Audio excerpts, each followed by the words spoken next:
প্রিয় দর্শক, সাজ্জাদ কাদিরের শুভেচ্ছা নেন।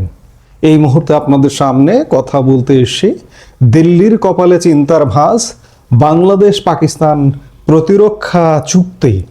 দর্শক, এই মুহূর্তে বাংলাদেশে আমরা একটা নির্বাচনের ডামাডোলে অবস্থান করছি। এই অন্তর্বর্তীকালীন সরকার আগামী 12 ফেব্রুয়ারি একটা নির্বাচন দিতে যাচ্ছে।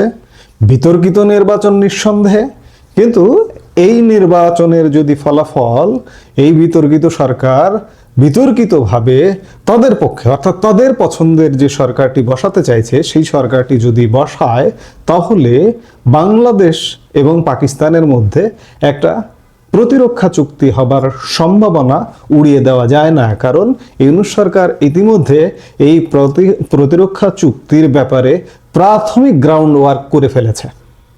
এখন যদি তাদের পছন্দের সরকার আসে, তাহলে সেই চুক্তিটি হয়ে যেতে পারে। এই বিষয়টি নিয়ে যুক্তরাজ্য ভিত্তিক একটি online news portal middle East Eye একটি বিশ্লেষণে রিপোর্ট করেছে গতকালকে। তার আলোকেই আমরা একটু পরিস্থিতিটা বুঝবার চেষ্টা করব। আপনারা ইতিমধ্যেই জানেন যে দক্ষিণ এশিয়ার ভূ রাজনীতিতে বইছে পরিবর্তনের হাওয়া। যে পাকিস্তান আর বাংলাদেশের সম্পর্ক গত এক দশক ছিল হিমশীতল, সেখানে হুট করে দেখা যাচ্ছে উষ্ণতা। অতি সম্প্রতি পাকিস্তানের আইএসআই প্রধানের ঢাকা সফর এবং বাংলাদেশের সাথে সম্ভাব্য প্রতিরক্ষা চুক্তি সরঞ্জাম ভারতের নীতি নির্ধারকদের কপালে চিন্তার ভাঁজ ফেলেছে। মিডল ইস্ট আইয়ের সাম্প্রতিক এক চাঞ্চল্যকর রিপোর্ট বলছে, বাংলাদেশ পাকিস্তান এই নতুন সমীকরণ দিল্লির জন্য তৈরি করছে এক বড় নিরাপত্তা ঝুঁকি। আজ আমরা সেই বিশ্লেষণটাই করবার চেষ্টা করব। কেন বাংলাদেশ ও পাকিস্তানের এই ঘনিষ্ঠতা ভারতের জন্য অ্যালার্ম বেল বা সতর্ক সংকেত হয়ে দাঁড়িয়েছে। মিডল ইস্ট আইয়ের রিপোর্ট অনুযায়ী 2024 সালে শেখ হাসিনা সরকারের পতনের পর থেকে ঢাকার পররাষ্ট্র নীতিতে এক আমূল পরিবর্তন লক্ষ্য করা যাচ্ছে। মিডল ইস্ট আইয়ের রিপোর্ট ছাড়াও আমরা যারা পর্যবেক্ষণ করছি তারা দেখতে পাচ্ছি যে একটা আমূল পরিবর্তন। এটাকে বিশাল পরিবর্তন যদি বলেন, স্বাধীন বাংলাদেশে এতটা পরিবর্তন কখনো পরিলক্ষিত হয়নি।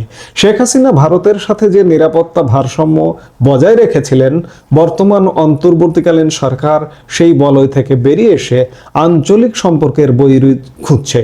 দীর্ঘ 13 বছর পর পাকিস্তানের কোনো পররাষ্ট্রমন্ত্রী ঢাকা সফর করেছেন কয়েক মাস আগে।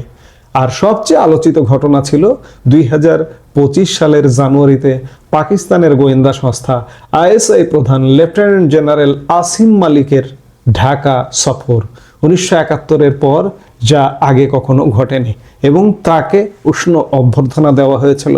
তাকে রিসিভ করেছিলেন বাংলাদেশের একজন সর্বোচ্চ পর্যায়ের general lieutenant general Faizur Rahman. এই সম্পর্কের সবচেয়ে বড় চমক হলো বাংলাদেশ ও পাকিস্তানের সম্ভাব্য কৌশলগত প্রতিরক্ষা চুক্তি। মিডল ইস্ট আই বলছে, পাকিস্তান ও সৌদি আরবের মধ্যে যে ধরনের প্রতিরক্ষা সহযোগিতা রয়েছে, বাংলাদেশও এখনো সেই পথেই হাঁটতে পারে। এর আওতায় পাকিস্তান বাংলাদেশকে তাদের অত্যাধুনিক F-17 ফাইটার জেট বিক্রির আলোচনা করেছে। ইতিমধ্যে আপনারা জানেন যে বিমান বাহিনী প্রধান কদিন আগে পাকিস্তান সফর করেছিলেন, তখন এই আলোচনাটা এসেছিল। ভারতের ভয় এখানেই, যদি বাংলাদেশের পূর্ব সীমান্ত পাকিস্তানের সামরিক উপস্থিতি বা প্রভাব বৃদ্ধি পায়, তবে ভারতের 7 সিস্টার্স বা উত্তর পূর্বাঞ্চলীয় রাজ্যগুলোর নিরাপত্তা হুমকির মুখে পড়তে পারে। বিশেষ করে সম্প্রতি ডক্টর ইউনূসের সাথে তুরস্ক ও পাকিস্তানের প্রতিনিধিদের বৈঠকে গ্রেটার বাংলাদেশের একটি মানচিত্র নিয়ে ভারতে যে তোলপাড় সৃষ্টি হয়েছিল, তা দিল্লির আশঙ্কাকে আরো বাড়িয়ে দিয়েছে। ভারতীয় বিশ্লেষক রবীন্দ্রনাথ সচদেব বলছেন, বাংলাদেশে জাতীয়তাবাদের সংজ্ঞায় পরিবর্তন আসছে। আগে যেখানে ভাষাগত পরিচয় মুখ্য ছিল, এখন সেখানে ধর্মীয় পরিচয় বা মুসলিম ফার্স্ট ধারণা শক্তিশালী হচ্ছে। এর ফলে ভারতের প্রতি এক ধরনের জনবিদ্বেষ বা অ্যান্টি ইন্ডিয়া সেন্টিমেন্ট তৈরি হয়েছে। তবে ভারতীয় সেনাবাহিনীর প্রাক্তন জেনারেল দীপেন্দ্র সিং হুডা মনে করেন, এখনই বাংলাদেশ পুরোপুরি পাকিস্তানের ওপর নিরাপত্তা নির্ভর হবে না। কারণ বাংলাদেশের সব রাজনৈতিক দল হয়তো পাকিস্তানের সাথে সামরিক চুক্তিতে একমত হবে না। ভারত এখন বলা যায় দ্বিমুখী চাপে, একদিকে বাংলাদেশের সাথে সম্পর্কের শীতলতা কাটানো, অন্যদিকে পাকিস্তানের ক্রমবর্ধমান প্রভাব ঠেকানো। দিল্লির নেইবারহুড ফার্স্ট বা প্রতিবেশী প্রথম নীতি এখন বড় ধরনের চ্যালেঞ্জের মুখে। বাংলাদেশ কি আসলেই পাকিস্তানের সাথে প্রতিরক্ষা চুক্তিতে যাবে, নাকি এটি কেবল ভারতের ওপর চাপ সৃষ্টির একটি কৌশল? আর এই বিষয়গুলো নির্ভর করবে আসন্ন 12 ফেব্রুয়ারির নির্বাচন। 12 ফেব্রুয়ারির নির্বাচনে যদি এই চুক্তি করবার মতো সরকার আসে, বিশেষ করে আমি সরাসরি যদি বলি জামায়াতে ইসলামী যদি আসে, জামায়াতে ইসলামী পাকিস্তানের আশীর্বাদ পুষ্ট একটি রাজনৈতিক দল এবং তাদের মূল ভিত্তিভূমি পাকিস্তানে। কাজে জামায়াতে ইসলামী যদি ক্ষমতায় আসে, তাহলে বাংলাদেশ এবং পাকিস্তানের মধ্যে একটি প্রতিরক্ষা চুক্তি হওয়াটা অসম্ভব নয়।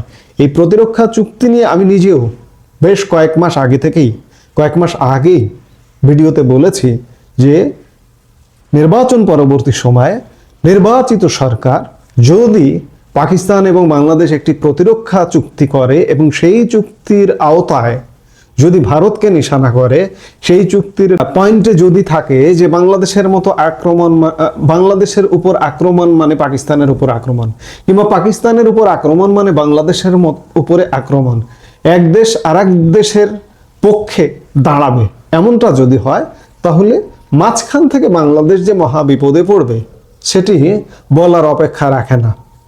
এই বিষয়ে আপনার মতামত কি? আপনি কি মনে করছেন?